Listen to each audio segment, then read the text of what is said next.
I want to take a chance and welcome everybody to a webinar sponsored by Uber Freight. Today, we're going to be talking about fraud in the supply chain, what we're experiencing today. We'll give everybody a couple of minutes to log on and get situated in the webinar, and then we'll jump into some content. Thanks for logging on.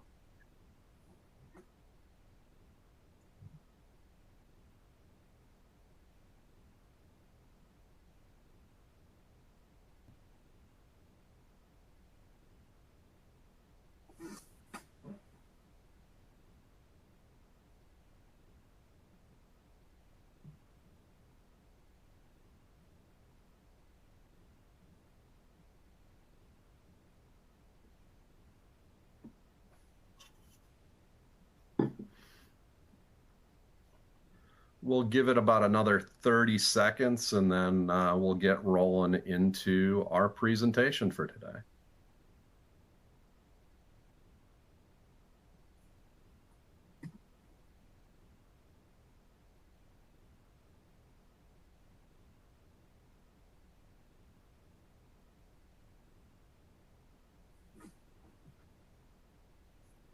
Awesome. We'll go ahead and get rolling. I'll do a quick introduction of myself. We'll do a little bit more detailed in a moment, but my name is Chris McLaughlin, and I'd like to welcome everybody to a presentation on fraud in the supply chain today. For those that aren't super familiar with Uber Freight, here just Uber Freight by the numbers today. So today we have over $17 billion in freight under management. Represented by over 8,000 customers, 62,000 users. One of the big product offerings that people love and recognize us by are our facility ratings. Our system, our platform has over 2 million ratings for facilities, and we're actively engaged with over 100,000 carriers and 1 million individual drivers.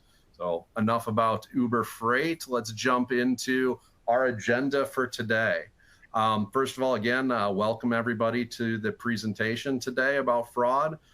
We're going to break this up into 3 primary segments. We're going to start high level, talking about fraud, what we're experiencing at a macro level, and then drive that down into the supply chain, what we're seeing. Transition a little bit to some specific emerging schemes that we're seeing bad actors perpetrating in the supply chain, and a little bit of a conversation of what we can do to try and prevent and work to identify these issues. Lastly, we'll wrap it up again with some best practices, really following off from those emerging schemes that we're experiencing, and what are some of the best practices people can employ in the supply chain to harden the targets and make it less likely that we are susceptible to fraud. And if time allows, we'll wrap it up with a few frequently asked questions for our panel and dive in. With that said, let's talk a little bit about our guests. Like I said at the beginning, my name is Chris McLaughlin. I'm a Director of Operations at Uber Freight. I lead our carrier risk and compliance element. So everything from the carrier onboarding, beginning of the carrier life cycle at Uber Freight, through kind of the end life cycle with cargo claims and insurance procurement. On the panel with me today, we'll start off with Bill McDermott. Bill, why don't you introduce yourself to the audience? Hey, everybody. I recently joined Uber Freight after 20 years as a special agent with the Federal Bureau of Investigation. I spent my 20 years in the Bureau investigating major crimes, transnational and national criminal organizations. And then prior to that, I worked for Federal Express in their security department. My last position there was the senior manager for corporate security at the Indianapolis hub, where I had all facets of security, from physical security, air operations, and ground operations. Awesome. Thanks, Bill. Welcome to the conversation. And next, we've got Alexis Watkins. Alexis, could you introduce yourself, please? Yeah. Hi, everyone. I'm Alexis Watkins. So I'm the senior manager of our carrier onboarding and quality team at Uber Freight. My team specifically focuses on carrier vetting, performance, on fraud prevention and detection. I myself have been at Uber for over 8 years, I think, at this point. I came from the ride side and am now on the freight side, so have been able to pair the technical experience from the previous experience to now the industry side. So it's been an exciting time. Awesome. Great to have you both. I love having you on my team, and I'm looking forward to our discussion today. To kick off our discussion, let's start at a high level, and maybe Bill, if you could, give us a little bit of a high level overview on what we're seeing, not necessarily just the supply chain, but what is the industry, or what is globally the world experiencing relative to fraud? What's the temperature? What's the feeling out there today? So fraud, I think we only have to go back as in recent history to COVID. COVID really put a spotlight on fraud as we all went remote. The criminal actors, the bad actors, they adjusted as well. They adjusted the way that they would try to get what we have, to try to get to our product. So in the cargo industry, like gone are the days of armed cargo hijacking. Now with the cell phone and a computer, social engineering, phishing schemes, they're able to get the same result with less of a risk. Outside, at overall, business email compromises have gone up. You see investment fraud. You saw a ton of media coverage on the COVID relief frauds that would have. The lottery schemes, romance schemes are all-time high. And I think the one common thing that runs through all these attack vectors is the use of the internet and the use of social media. These days, you just don't really know who you're talking to. You know, as a parent, you know, when this all first started to emerge, you'd always keep an eye on your children and what they were doing and when they were surfing and who they were talking to. And in the business world, we need to do the same thing. We need to keep an eye on our networks. We need to keep an eye on our employees, you know, because they're the ones that are out there. They're the ones that are going to answer that call. They're going to answer that email. And when they're out there on the interwebs, you're just not sure who you're talking, especially if it's a newer customer. So the FTC put some numbers out, you know, from 2022. So these are just the reported numbers. A lot of us in the business world, you know, we don't want to report a loss. Why don't want to report a loss? Because it doesn't look good, right? It's not good to say we lost this much in fraud or we lost this much through theft or shrinkage. So we know these numbers are small, but 2.4 million in fraud reports and $8.8 billion lost. And this is across the spectrum. This is the FTC's numbers. Investment scams, phone scammers. I would just say, even in our industry, you know, we take phone calls, we take inbound calls, we take unsolicited emails. So it's there in our industry.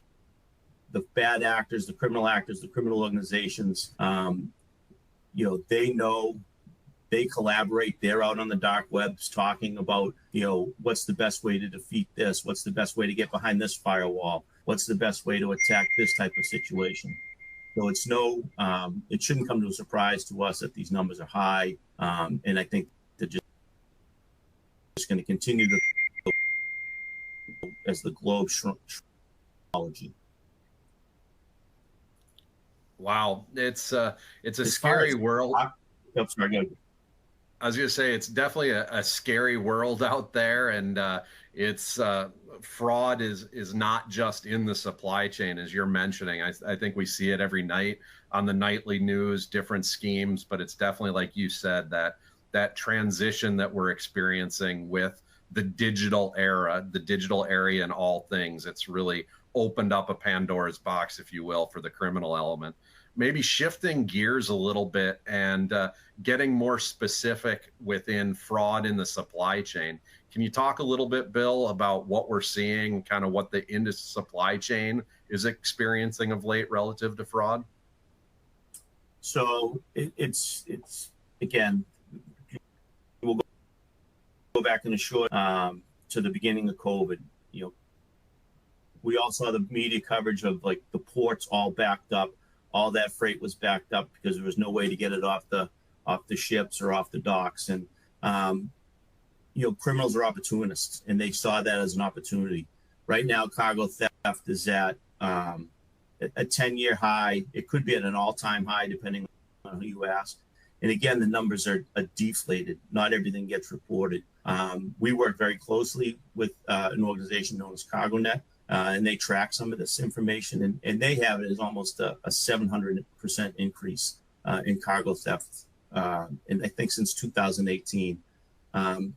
Bad actors, like I said, have taken advantage of the disruption in the supply chain due to COVID, and they're not just domestic. They're not just within United States, Mexico, and Canada. I mean, some of these criminal organizations are controlled outside the United States. It goes back to what I said before: the use of the internet, the use of the cell phone. There's one statistic out there that 6 out of every 10 loads that are stolen find their way back overseas. They find their way back over to overseas marketplaces. And the use of the internet has just expanded the attack surface, for bad actors, both domestically and abroad. Awesome. Alexis, from your perspective, what are some of the areas or aspects that the criminal element is taking advantage of? What are some things that you might have seen kind of in this day and age? Why and what are the bad actors taking advantage of? Yeah, 100%. Like Bill mentioned too, they're opportunists. So even bad actors are taking advantage when people are under pressures from the recessions and in this challenging economic time. They see that as an opportunity to pounce, essentially. They even try and capitalize in times when the business is most vulnerable. So that's holidays or after hours and weekends as well. So that's something definitely to be mindful of.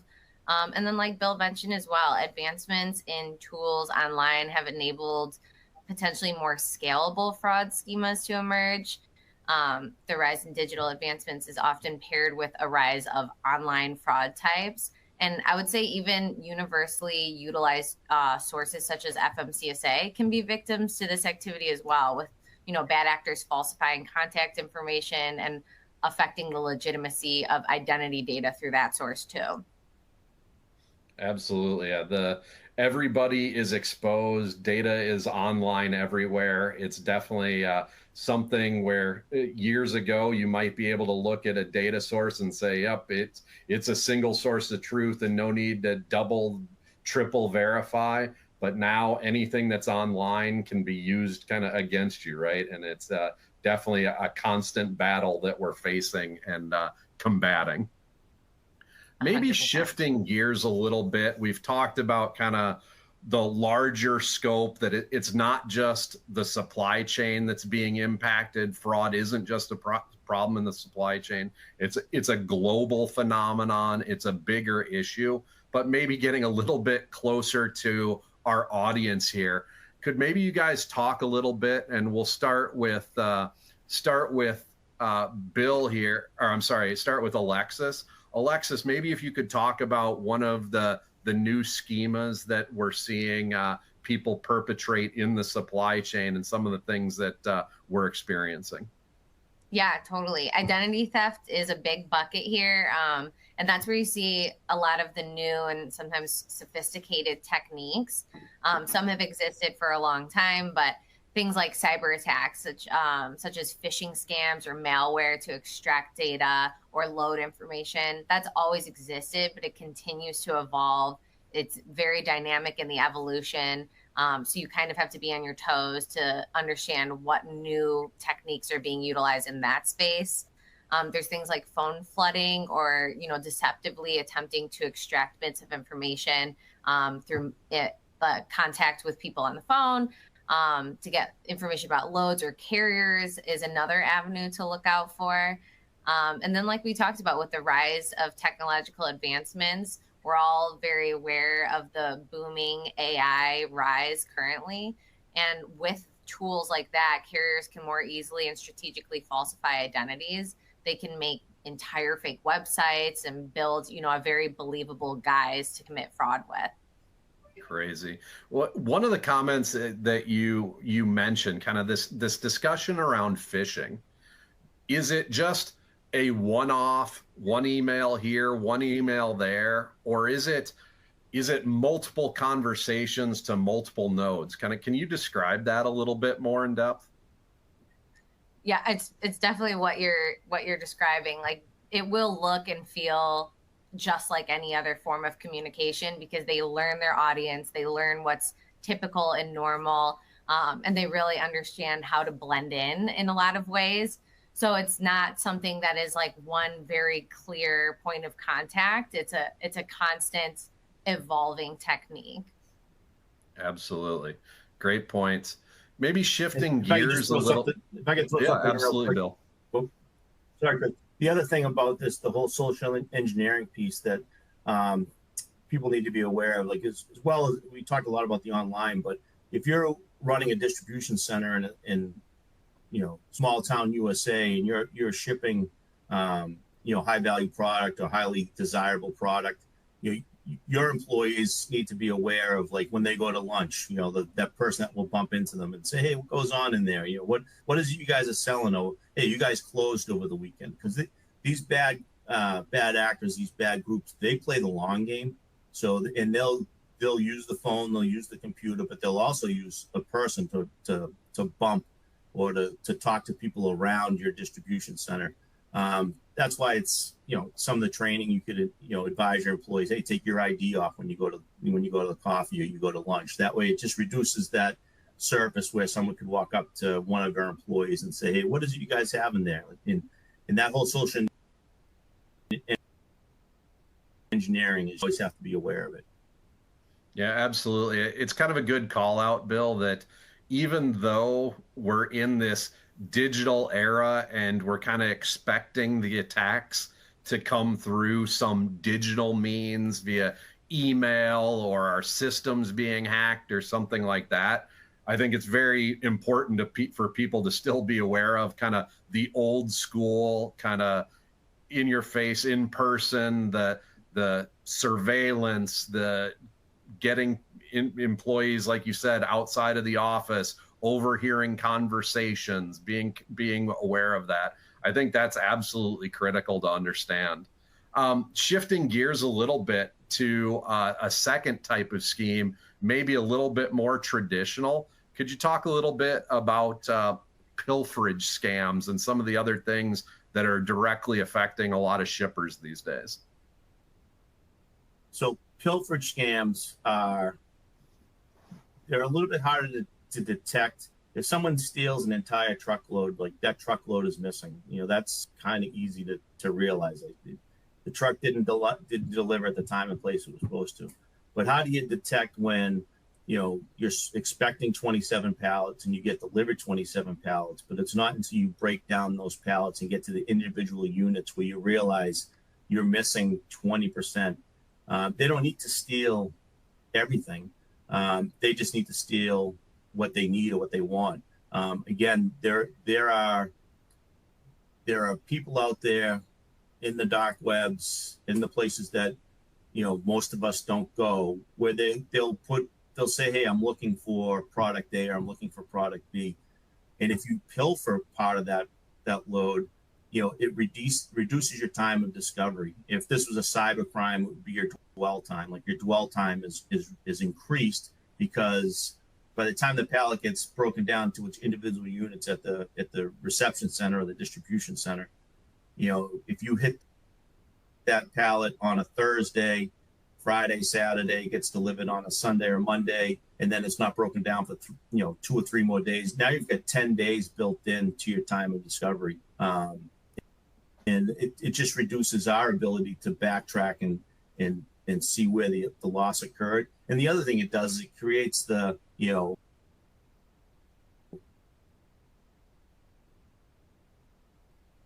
that stole it. It was the distribution center. They have a problem because, now you have 3 people where you can't really point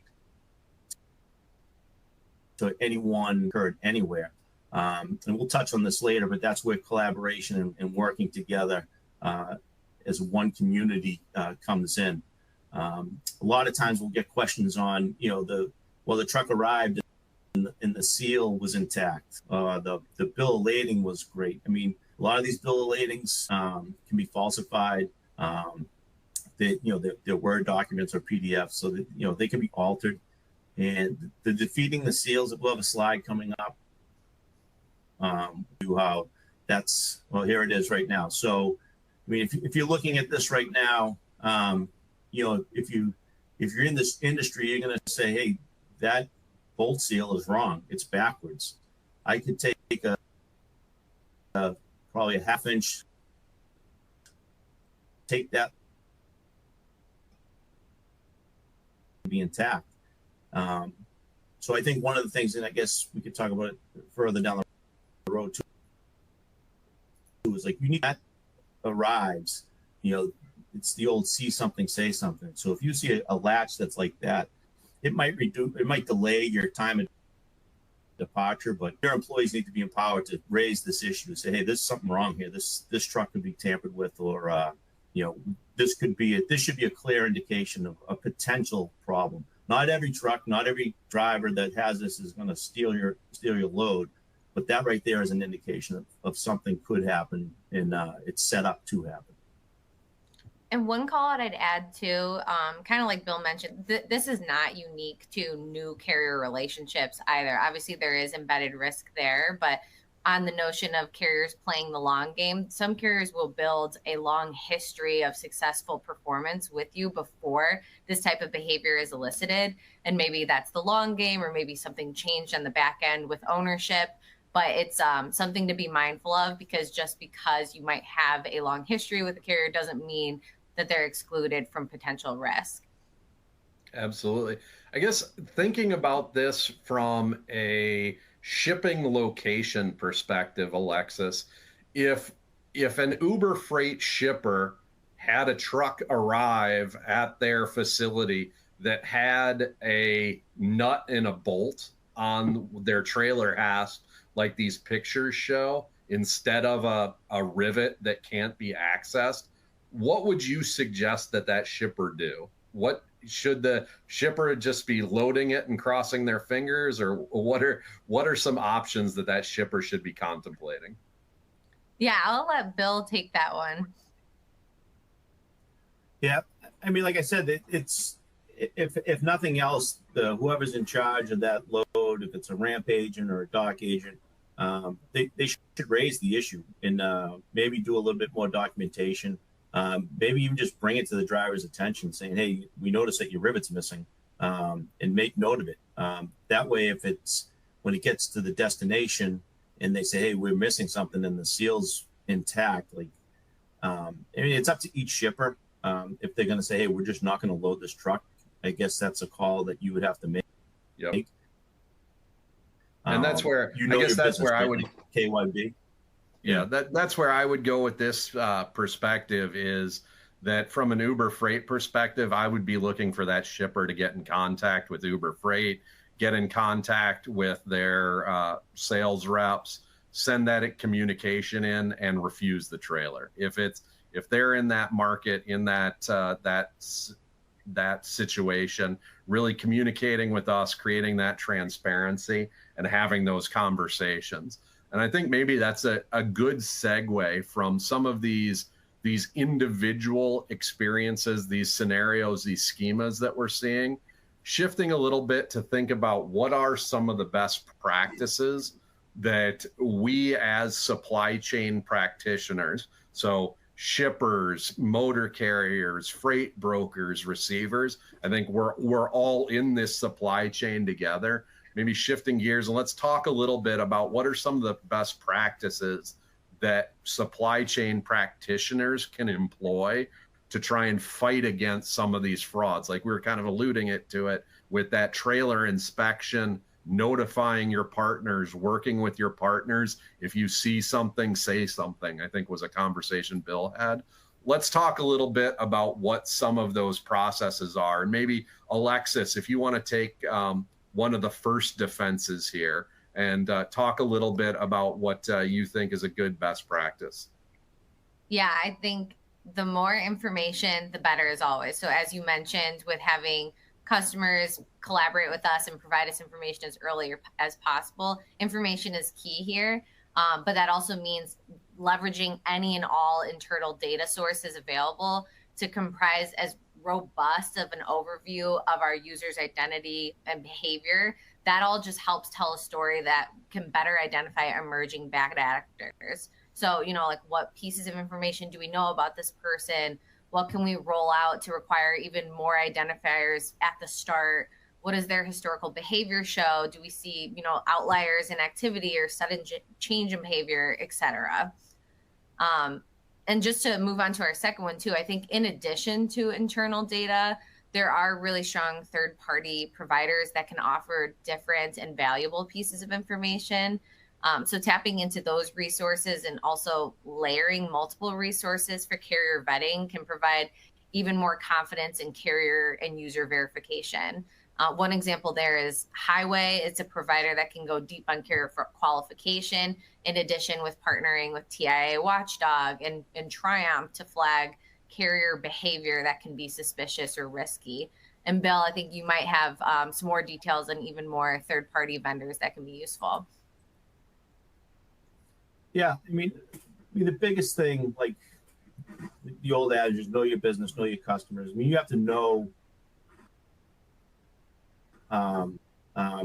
It is, to steal a phrase, it's one team, one fight. Like, we're all going against these bad actors. And I think, like, in one instance, like even getting to know your local police department, right? Like, that's the first call eventually we're going to have to make if there is a losses to your local police department. So, invite them into your facility, if for nothing else, just for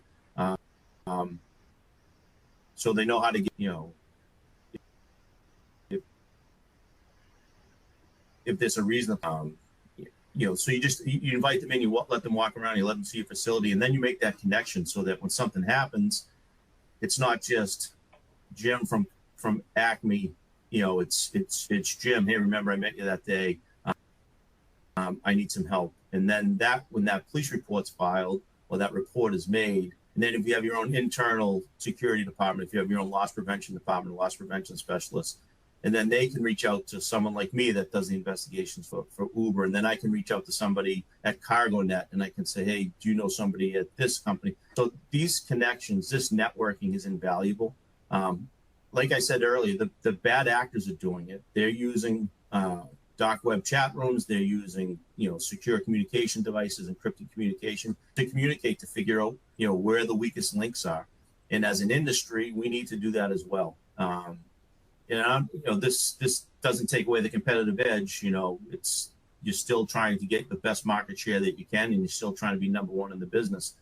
But no one will succeed as the attack vectors widen and the attack surfaces widen, and these bad actors continue to attack all of us. If we work together with law enforcement, with prosecutors, with these third-party vendors, and say, hey, this is what we saw. This was our indication of compromise. Like, share your IOCs. If you see something that might benefit us, is it going to give us a market share that we're going to wipe you out of the business world? No. It's not going to be something like that, but it is going to help us prevent a loss. So, like in the cyber world, they call it like left of boom. So when you're left of an attack, that's someone's right of attack. So if you see something, you have an indication of compromise, an indication of fraud, and you share it with people in the industry, then that's their right of boom. You're going to prevent that attack from happening. If you don't, now it's going to become your left the boom again. It's just going to keep going around in the process of fraud and the practice of stealing our crown jewels, either by ruining our reputations, ruining our standing in the industry. It'll only get worse and it'll exacerbate itself. But if we work together and collaborate, it all starts with that, establishing those connections, putting that name to a face, and having regular contact with people in the industry. Awesome. Are there, from a security perspective, Bill, are there some third-party security organizations that you have experience that are supply chain focused that have been kind of in this fight or engaged in this as well? I mean, the top of mind is CargoNet. If you can become involved with CargoNet, that would be very, very beneficial to your business Cool. and to the community as a whole. Alexis mentioned highway, there's overhaul. There's other people in the community that are willing to share information with you to reduce the attack surface. Absolutely. And I think it's kind of the theme that Alexis started out with, it's that look internal at what data we have available and how things are going, then look to external folks in this day and age of fraud and grift that we're seeing, right? There's a lot of very valuable players and providers that are here. And then lastly, kind of wrapping it with connections and starting local, as Bill was kind of alluding to. If you have a facility in a locale, a shipping warehouse, it's a good idea to know who your local law enforcement representatives are and that they're familiar with you and your business before you have to make a call to them. It's good to have that relationship established and connected. I'd also say from a transportation supplier perspective, knowing who at your motor carrier or at your broker is that connection for security, for safety, for fraud. I know, Bill, early in your time here at Uber Freight, we spent a lot of time with you just digging into a lot of our customers, reaching out and making contacts with security teams. So again, making those contacts before there's a problem is definitely something that's important that we focus on. I think does anybody else have any closing comments on the best practices here and kind of how we're looking? If not, maybe we'll transition a little bit to some FAQ on our context here and see if we have a little bit more to add and provide a little bit of color. Maybe a question for both of you, jumping into this frequently asked questions. I often hear, or I've heard in the past, people talk about, exposure to fraud and thinking fraud is only a problem in the digital space. So digital brokerage. How do you look at it? Do you think there's a difference? Maybe starting with Alexis. Do you think there's a difference in the fraud exposure between a digital broker and a traditional broker? Candidly, I don't think so. I think we've had the opportunity to kind of see both worlds, given that we have both digital aspects as well as the traditional aspects. And fraud emerges in both realms, just in different schemas. And I think both areas provide different opportunities to combat it as well. Like in the digital space, there's a lot more information and breadcrumbs to go off of to help us proactively prevent and also urgently detect aspects of fraud. So from my perspective, the exposure is pretty comparable. The techniques might be different, so you do have to take a different approach, but they're absolutely both vulnerable in different ways. Awesome. Yeah, I would agree. I would agree with Alexis. If you run a distribution center for a product that's of high value or has a great resale potential, and you have say a commercial truck stop within 50 miles of your distribution center, it's going to be a spot where you should have a requirement where they don't stop, because that's when the pilferages will occur. That's when you will get the truck thefts happening right there.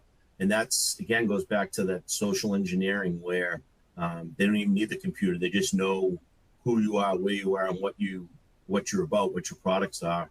And then they'll take advantage of that. With the digital side, if we can use our own technology to harden entry into that space, then we're making them work harder, the bad guys. But that doesn't reduce the risk of having fraud or theft occur within 2 miles of your facility, because you have something that the bad guys want. And as we lock down one aspect of whether it's the digital side or on the physical side, they'll shift to the avenue of least resistance. Absolutely. The criminal element are opportunists. They'll go after wherever there's a vulnerability. And like we talked about earlier, there's traditional, whether it's picking up a phone and just banging away at a phone system, or it's sending emails, trying to go through some digital means. We're definitely seeing it in all aspects. And again, talking across the industry, that it's affecting everybody, and it's definitely something that we all need to be watching out for. Maybe shifting gears a little bit for both of you and putting on your shipper hat.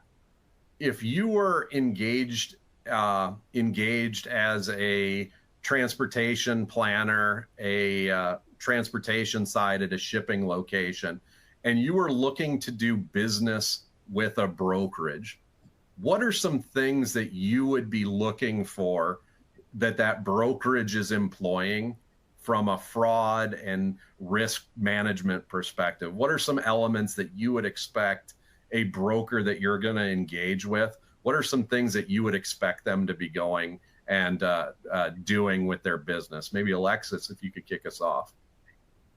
Yeah, I think I'm definitely biased towards having a broad network to leverage. So obviously, from my perspective, like having the insane data network of overall Uber as well as Uber Freight is a huge value. And I think from a shipper perspective, that's something I would look for as well. Is do they have the tools, technology, and ability to fight things with speed?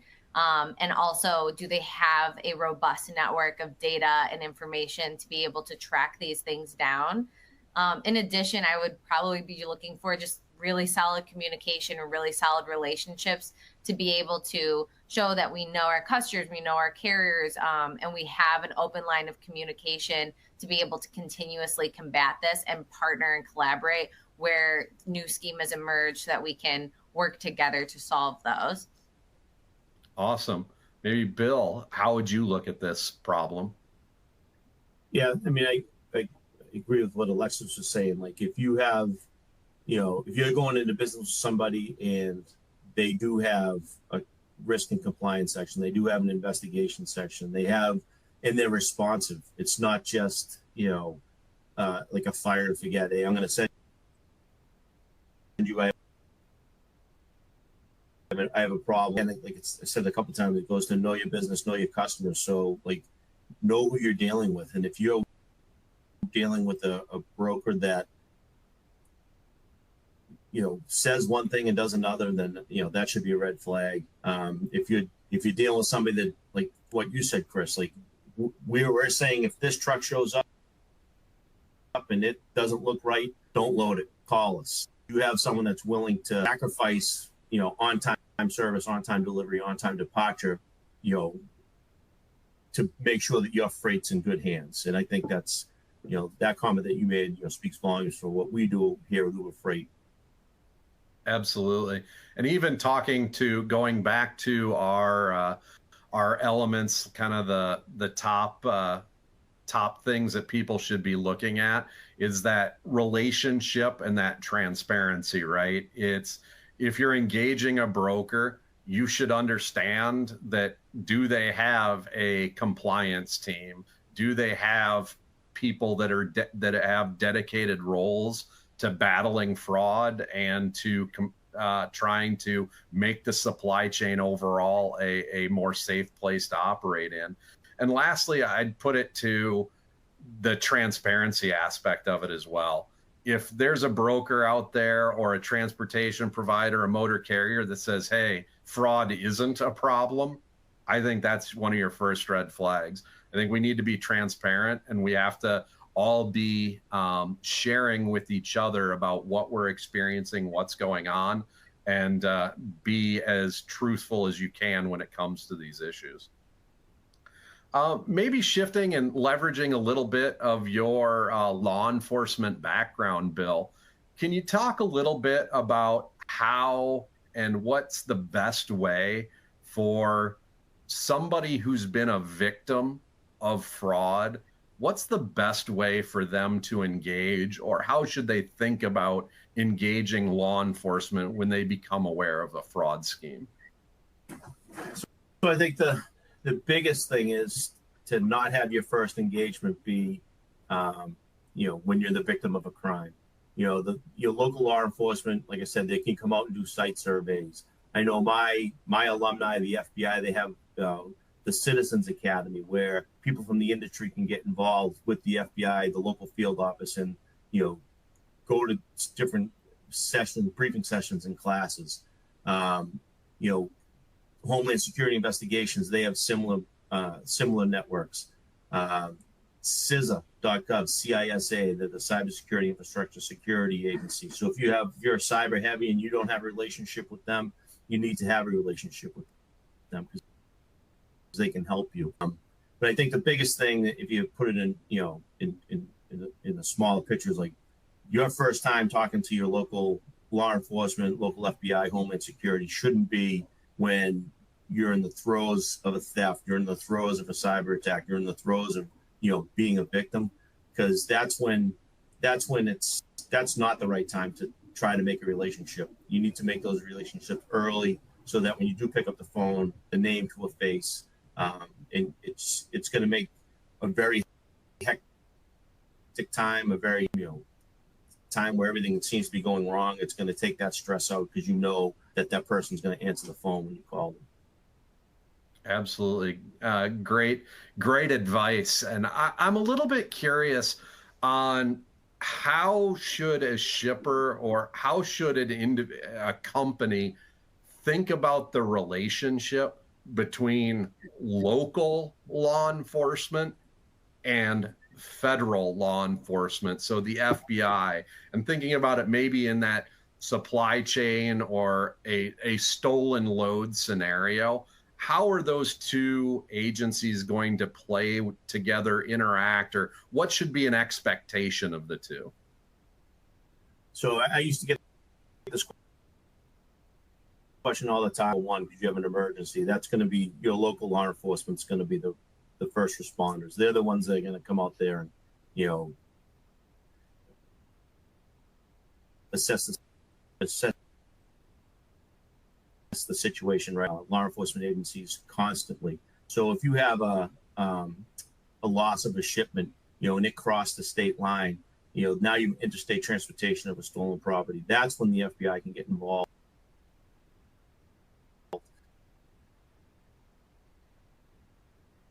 Not security, when it starts to reach that interstate nexus, or if they're affecting the interstate transportation, like the Hobbs Act violations, where you're affecting interstate commerce.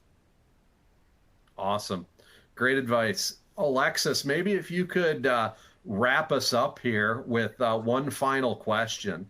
What would you have as potential advice for shippers trying to build out a fraud strategy in their network? Is there any silver bullet that they should be looking to employ, or how should they be looking at that fraud strategy? Yeah, big question for sure. There's a lot of advice that can go around, and absolutely there's not one silver bullet. So at a very high level, I would say the best strategy is one that layers and compiles multiple resources and data sources to fill any potential gaps, and build a robust profile of the companies you work with. That ultimately will be your best approach. Like, as I mentioned, using internal data, such as our robust Uber platform, as well as third-party providers, and then layering multiple processes for detecting and preventing bad behavior based off of historical and new schemas is critical. Ultimately, you are going to have to take a different approach for different types of fraud activity. It might be something that you have to drill down to a lane level or facility level and be very specific in your approach. But I think ultimately, if you're not narrowing too focused on one strategy and you build a lot of layers, that's your best bet here. In addition, evolution as fast as you can is essential. So when new methods emerge, we need to learn everything possible about how it was enabled, what potential gaps remain, and urgently and swiftly build a process or solution to cover your bases. Awesome, awesome, and thank you for the answer. And that, like I said, it's a lot to unpack there. There's a lot to do, but there is no one silver bullet. It's about layering in as many processes as you can. And if there's no theme, it's that absolute change is a constant, right? You need to be constantly evolving. So all great points. And with that, I think our time is at an end. I want to thank everybody for taking 45 minutes out of their day to listen to us talk about fraud and combating fraud in the supply chain. Again, thanks for everybody and have a great day.